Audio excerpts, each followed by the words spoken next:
porque la producen con subsidio. Pero ¿qué es lo correcto? Vamos a comprársela barata, que el pueblo coma barato y ponemos los productores a producir otra cosa. ¿Por qué que en Alemania y en Francia no van a poder producir pitahaya aunque quieran?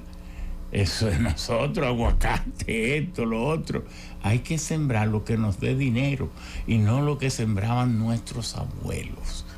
Bueno, entonces, doctor Vidal Potentini, usted que comparte con nosotros este programa de análisis, ¿qué le parece el derecho en República Dominicana? Y luego vamos a ir hacia las prácticas.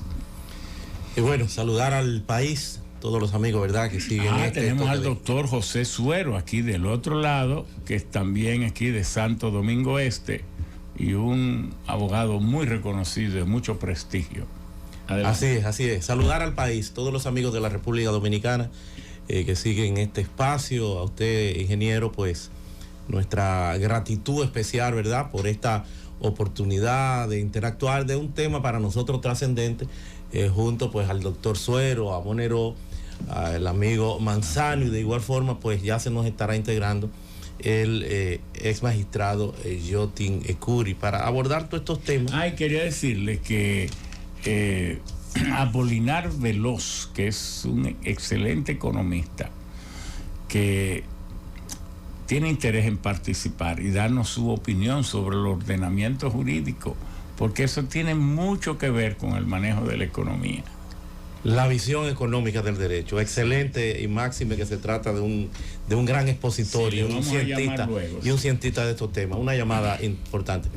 Mire, ingeniero, de igual forma, pues a los amigos que nos escuchan, ciertamente, como usted analizaba en su introito, que desde temprano vengo dándole seguimiento a lo que es este tema, el profesional del derecho, de forma tradicional, ¿verdad?, era equiparado a una especie de filósofo de la antigua Grecia.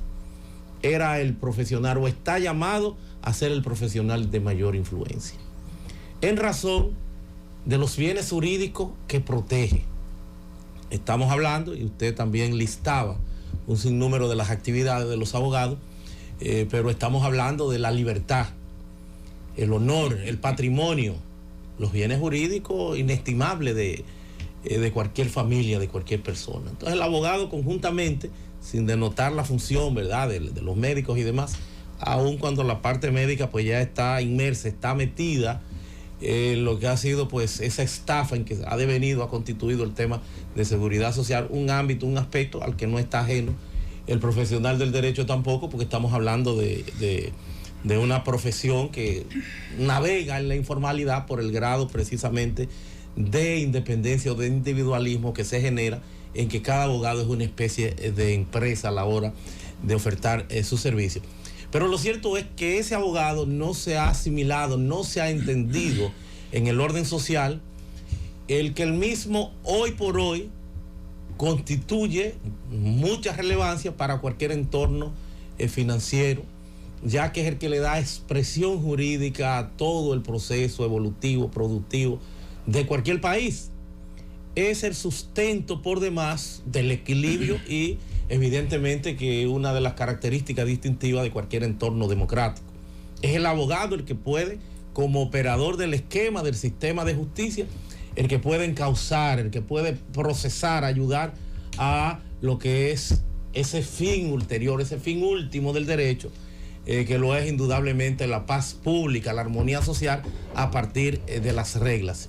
Es el abogado el que canaliza lo que es esa ficción que tenemos aquí, que se llama presupuesto general del Estado, y digo ficción porque eso no existe en los bolsillos de nadie, sino que es una proyección. Por eso Balaguer hablaba de proyecto de presupuesto y ley de gastos públicos, porque el proyecto siempre es una proyección a la hora de generar los recursos. La parte de los ingresos es una proyección. Es una proyección. Pero hay límites al gasto. Claro, por eso es ahí donde está el presupuesto. Ley de gastos públicos. O sea, sí, lo que es la ley, lo que es la orientación de ese proceso es la ley.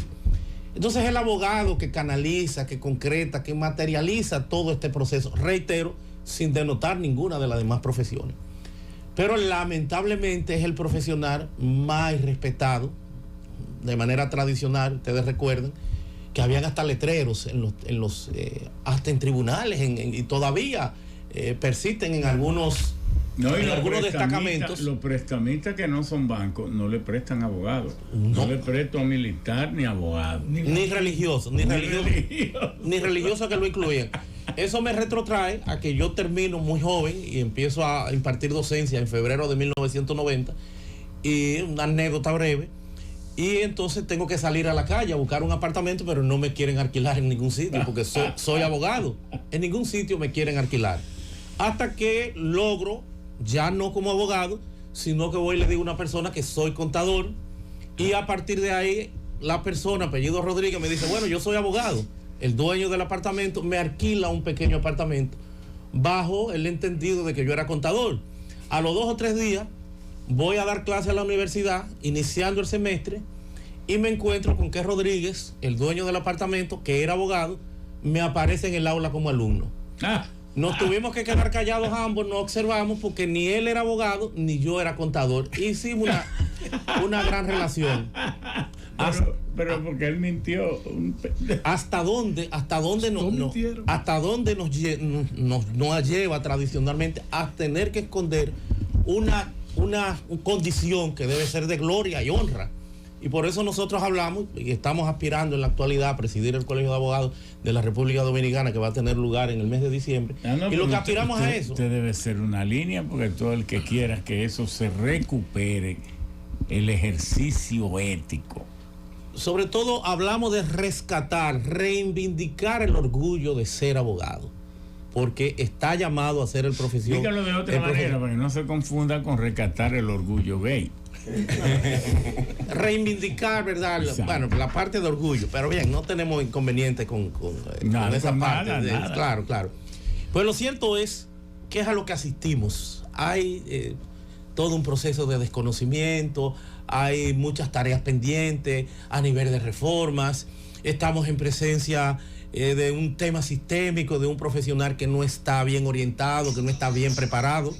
No porque esto sea fruto o producto de nada en particular, es un tema sistémico.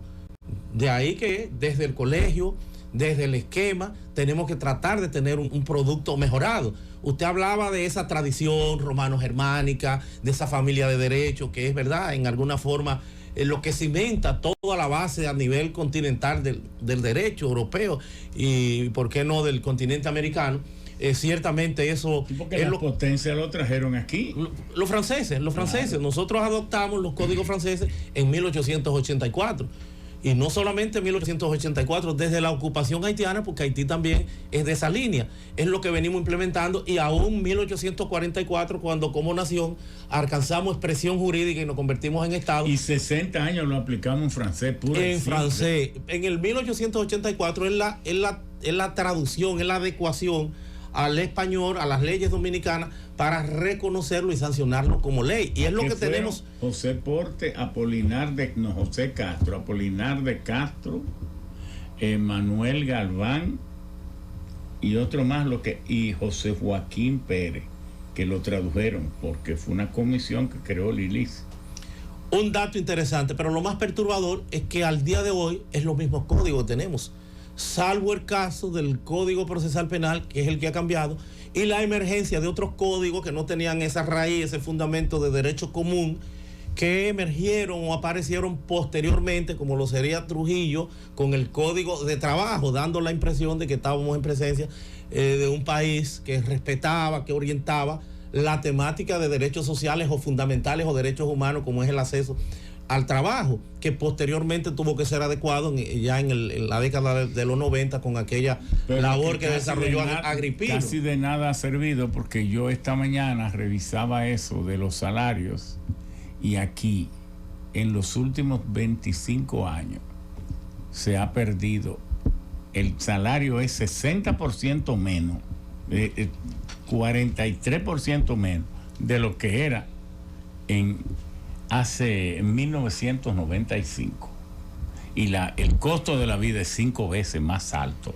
Es decir, ha habido una degradación de la fuerza de trabajo. Pero eso tiene el inconveniente que se esconde en la belleza que suponen las estadísticas y las matemáticas. No, y que el Estado ahora gasta 8.500 millones de pesos. Pero yo digo que, hablando de su bondad y lo bien que lo hace, y el país lo tapa todo. Pero yo digo que se esconde porque el derecho del trabajo, como tiene una raigambre constitucional y hasta convencional a nivel de tratados y acuerdos de derechos humanos, habla de cláusulas de progresividad, no puede haber regresividad. O sea, debería ir paulatinamente a tono o acorde con esa realidad, pero eso lo esconden los números, las matemáticas y las estadísticas. Esto, porque es una regresividad. En 1998 yo llegué a presidente del Senado y entonces encontré que la gente ganaba 2.000 y 2.100, 2.200. Y yo dije, pero hoy como yo, consciente y pudiendo mejorar eso, voy a pagar eso.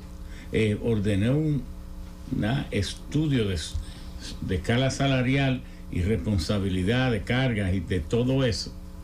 Y lo subí, el mínimo, lo subí a 5.000. Pero ¿cuánto eran 3.000 pesos en el 98? Eran $380. Hoy, el salario mínimo, que el que prevalece es el de 13.500. Eso son $240.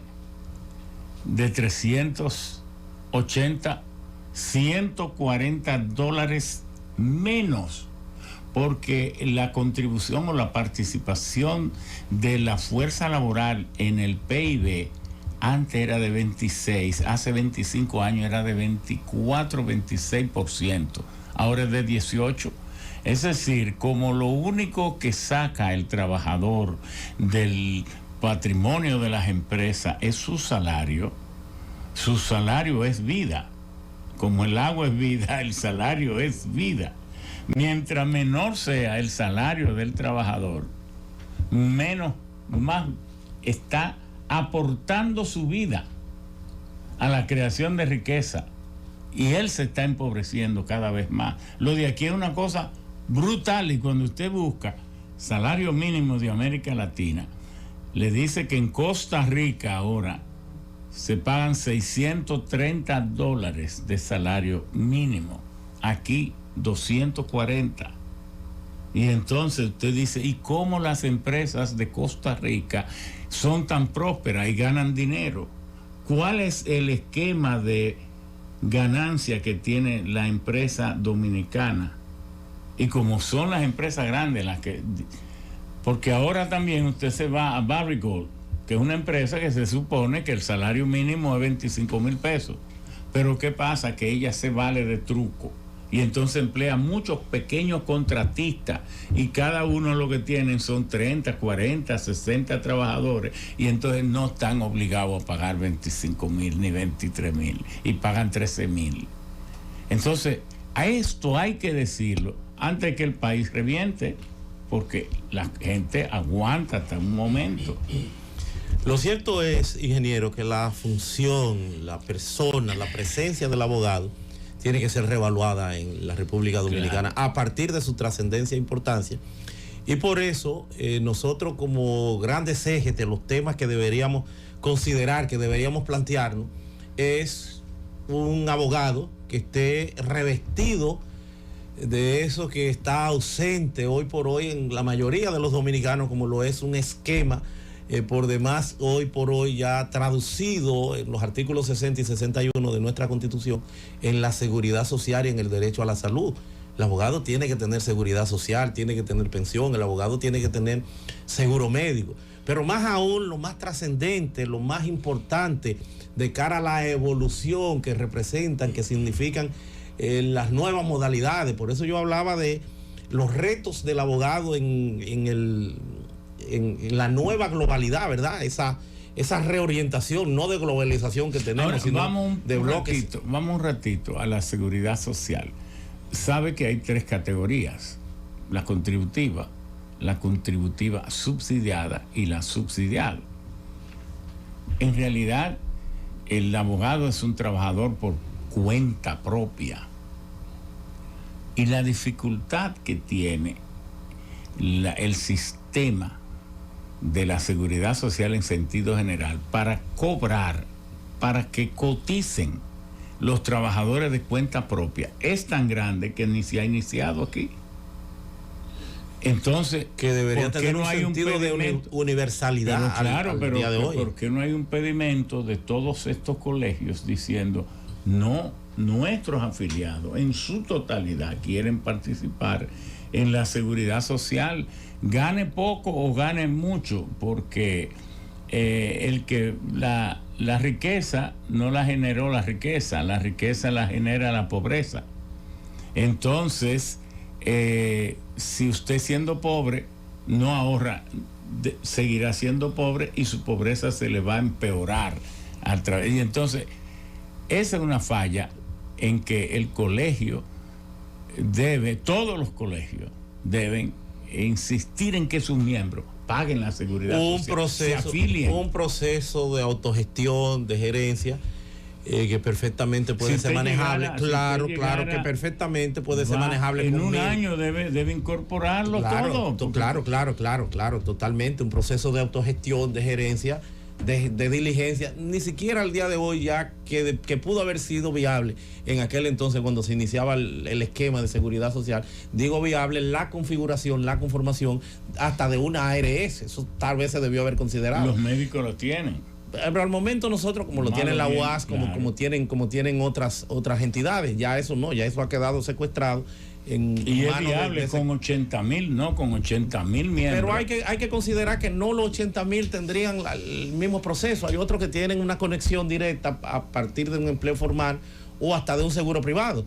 Pero tú tienes cómo aperturar en un proceso de gerencia, trabajar y hasta con 1,000 y tantos pesos, y qué sé yo, hasta del que esté en el entorno social, de lo que supone o predica el colegio a partir de una secretaría que tiene para esos fines, pues también el colegio asumir. Por eso hay que duplicar, triplicar las cobranzas a nivel de las tasas que le corresponden a los abogados por la misma labor, por las mismas funciones de los abogados en ese ejercicio. No queremos sobrecargar